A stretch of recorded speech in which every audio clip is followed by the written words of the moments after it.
Thank you, thank you. Louder. How about now? All right. So first I'm going to lay out sort of the flow of this talk. First thing I'm going to do is a bit of a Kubernetes primer just to make sure we're sort of all on the same page about some very fundamental Kubernetes concepts. Then I'm going to frame why diagrams are a useful tool in actually understanding Kubernetes. And then we'll look at a couple of different tools, look at some examples of the diagrams these tools produce, and then just talk through a little bit of general advice, and we'll wrap up. So first off, a little bit about me. I'm a principal software engineer at Red Hat. I work on console.redhat.com, which is sort of management plane for a lot of Red Hat services. And specifically, I work on subscriptions on console.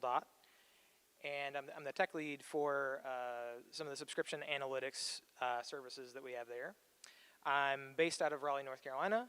This is actually the first time I've traveled to the West Coast, so the weather's been fun for me. And if you want to get in touch with me, I am on Mastodon as Howell at mastodon.social, and my own personal website is khowell.net. And just to give another little bit of context, some of the technologies I work with day to day on console. Are OpenShift, which is Kubernetes, and Java, Quarkus, and a little bit of Tecton pipelines. All right, so I mentioned we're going to do a little bit of a Kubernetes primer. So first concept I want to remind folks of is that Kubernetes has a declarative interface.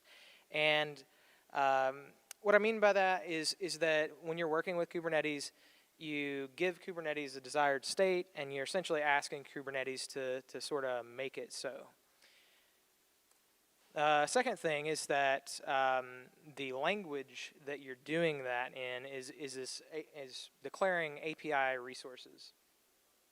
So there are lots of different types of resources, and we'll get into some of that in a moment, but that is a key concept. Another important facet is that when you're working with Kubernetes, you have distributed workloads.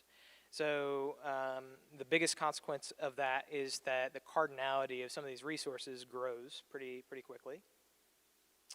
And then lastly, Kubernetes is container-centric. And I say container-centric because there's nothing that prevents you from working with resources that have nothing to do with containers, even though that is the most common thing to do. And point I wanted to make about distributed workloads and container-centric is that between those two facets, it kind of really increases the cognitive complexity when you're thinking about an application that's running in Kubernetes. So what is also interesting is that there are lots of levels of abstractions, and those abstractions have relationships. So here I show if you have a deployment, deployment implies that you're going to have one or more replica sets. A replica set implies that you're generally going to have one or more pods, and then pods imply you're going to have one or more containers, and so you can kind of see how pretty quickly, just looking at a deployment, you're already talking about 4 different types of resources. And you're talking about, you might be talking about a single deployment, but you might look at, multiple replica sets and multiple pods and multiple containers. So you can navigate some of these relationships between the various resources using the API, or if you're on the CLI, you can use kubectl. Here's a quick example I threw together of how to get the owner of a given object. So generally, most of these relationships are expressed with an owner reference. And so you can kind of walk from the bottom of that hierarchy upwards. So just to go back for a second, if you start with a container and you ask for its owner, you're generally going to get a pod. If you ask for a pod's owner, you're going to get one of several things, one of which is a replica set. If you ask for a replica set's owner, you're going to get a deployment, generally. And the big thing there, you can do that over and over in sort of like an iterative or recursive fashion. You can kind of walk the tree that way. And that's a way, if you don't have any other tools at your disposal, you can sort of navigate that hierarchy.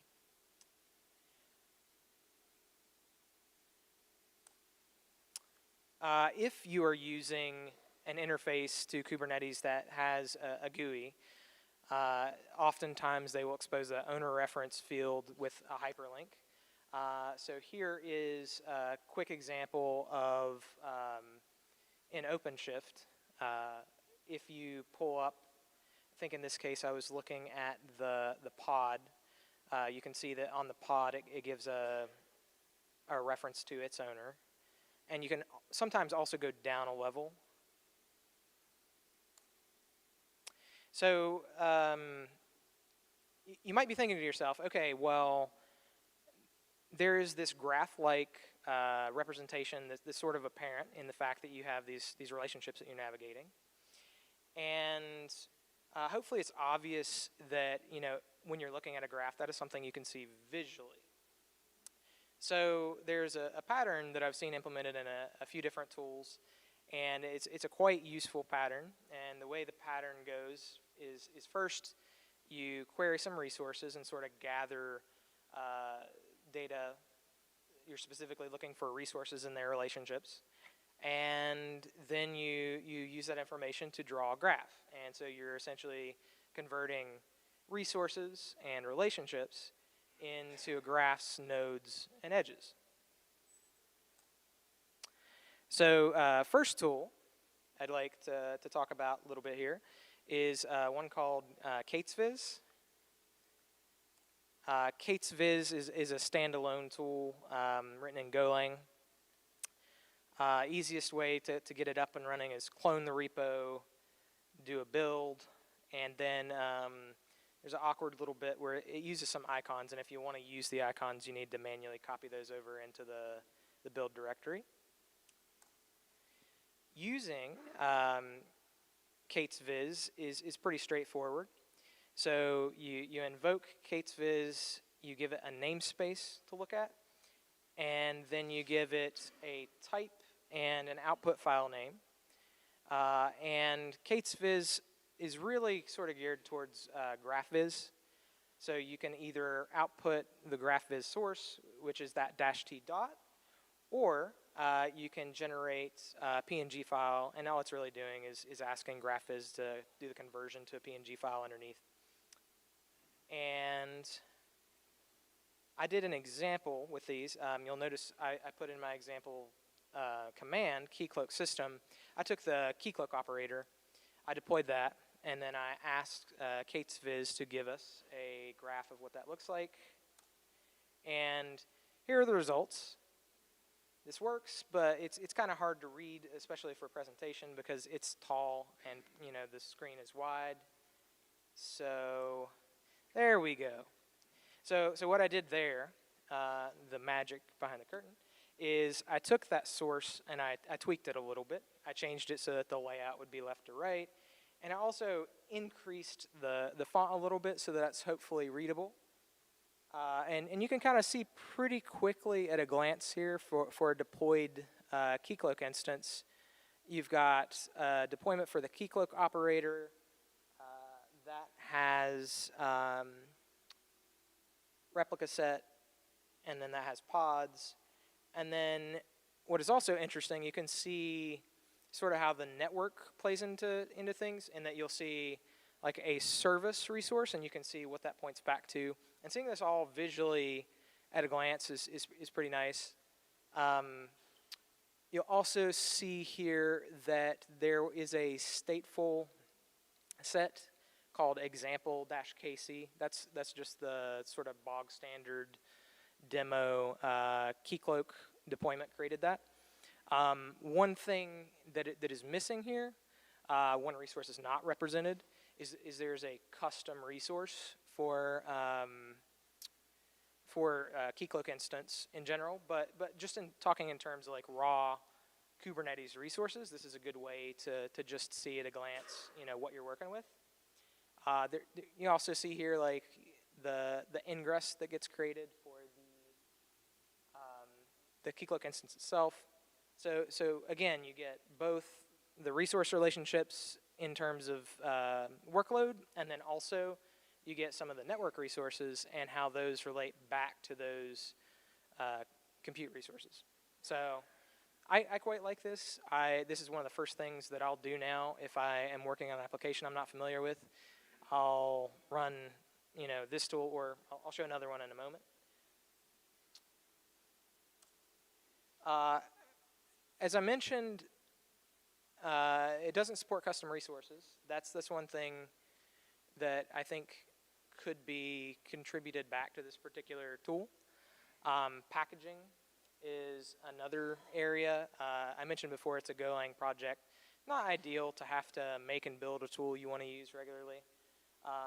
So, I think it'd be ideal if somebody packaged this for Fedora or Ubuntu.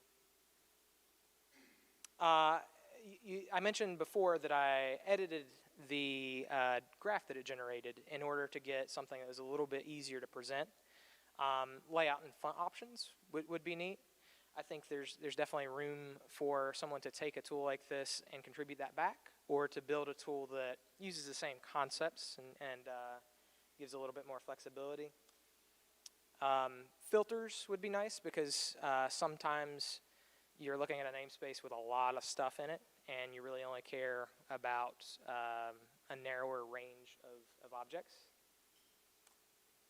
And then, like I mentioned before, custom resources aren't something that this tool supports.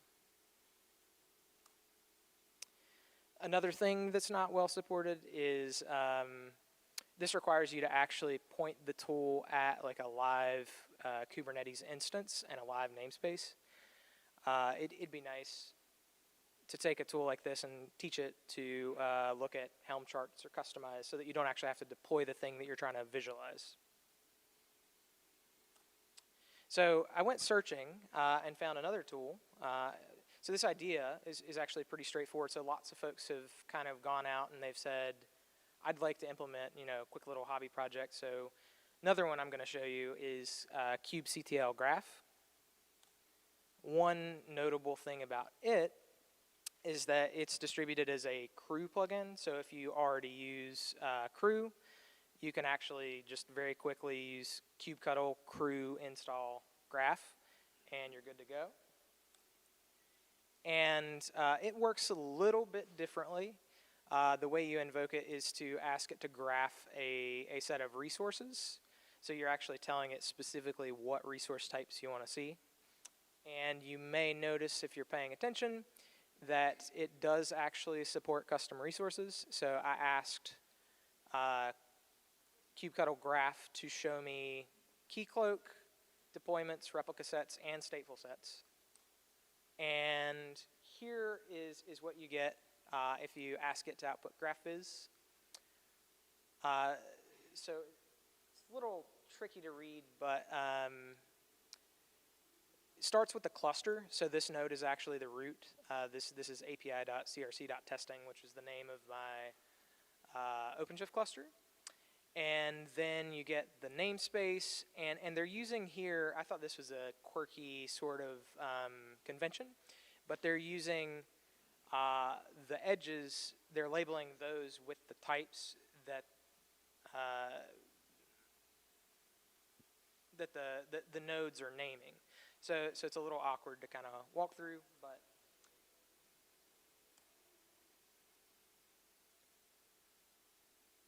whoop. Sorry about that. Okay, so the other thing that this one will do is it will actually emit mermaid diagrams as well. And I tweaked this one again to do the left-right layout because it defaults to top-down as well. But again, you can see pretty quickly, you can get an idea of what is actually present in the namespace that I asked it to graph. So you've got the namespace itself, it has a deployment for the operator, has a replica set for that, which has a pod, which has container. Here you see like the custom resource. So I have a key cloak named example KC, and that itself has a stateful set, so on and so forth. So had a few ideas there. I mentioned packaging again. I'm big on installing packages that the distro provides when that's an option. I think it'd be nice to be able to get this into a package that way as well, though I will say the crew thing's not bad either. You'll notice that these graphs don't use any of the icons, so it's a little harder to tell at a glance what types you're looking at. Again, layout and font options, because I've edited those diagrams, and that was pretty fast to do, but it would be nice to be able to generate some of these in a way that's usable like out of the box. And I found that choice of edges to be a little bit goofy, and it'd be nice to have like an option there where you could say, I don't want to label the edges with the types. I'd rather put the types maybe in the node labels. And then, some general advice, regardless of which of these tools you want to try, or if you decide you want to find other tools or you want to write your own and sort of follow the same pattern. First one is don't be afraid to edit the diagrams. So as I showed, the default output, it's useful, but it's not necessarily like ideal for presentation. So if you're willing to just go in and tweak the diagrams afterwards, that's extremely helpful. I'd recommend actually trying multiple tools or formats.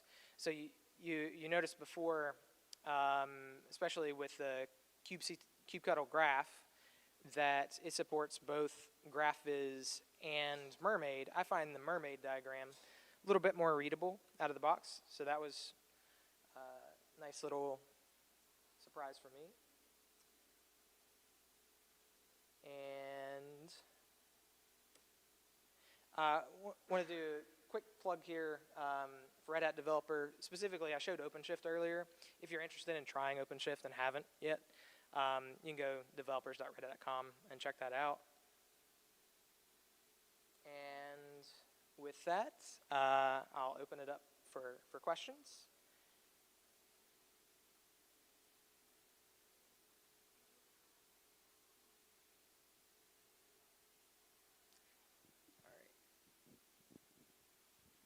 All right, so we're going to walk the microphone back and forth between questions, just for the recording as well. Sure. Yeah, I was just kind of curious, if this was a fairly exhausting search for the options, that this is pretty much what you found, is that sort of the state of things? Yeah, so I'll say that wasn't an exhaustive search by any means. I took essentially, and I looked on GitHub and looked for projects that had the most number of stars, and I picked, top two options. So the K8s and kubectl graph, at least at the time that I looked, were in the top two. I did see there were plenty of other examples out there. Again, it's a pretty straightforward pattern. You're basically just querying some data and then graphing it, and it's all well-formed data for that. So there's definitely a lot else out there. And it's definitely worth continuing to look and see if you find a better tool. And if anybody has used a better tool, I'd love to hear about it.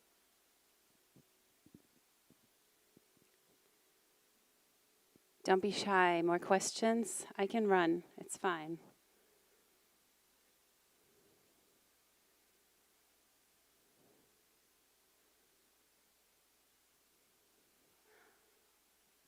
All right, going once, twice. All right, thank you everyone for being here. Please give a big hand to Kevin.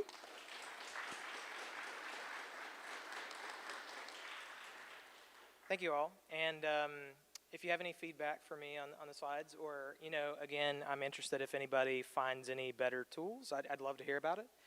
And there's a couple ways to get into contact with me. There are other Red Hatters giving presentations.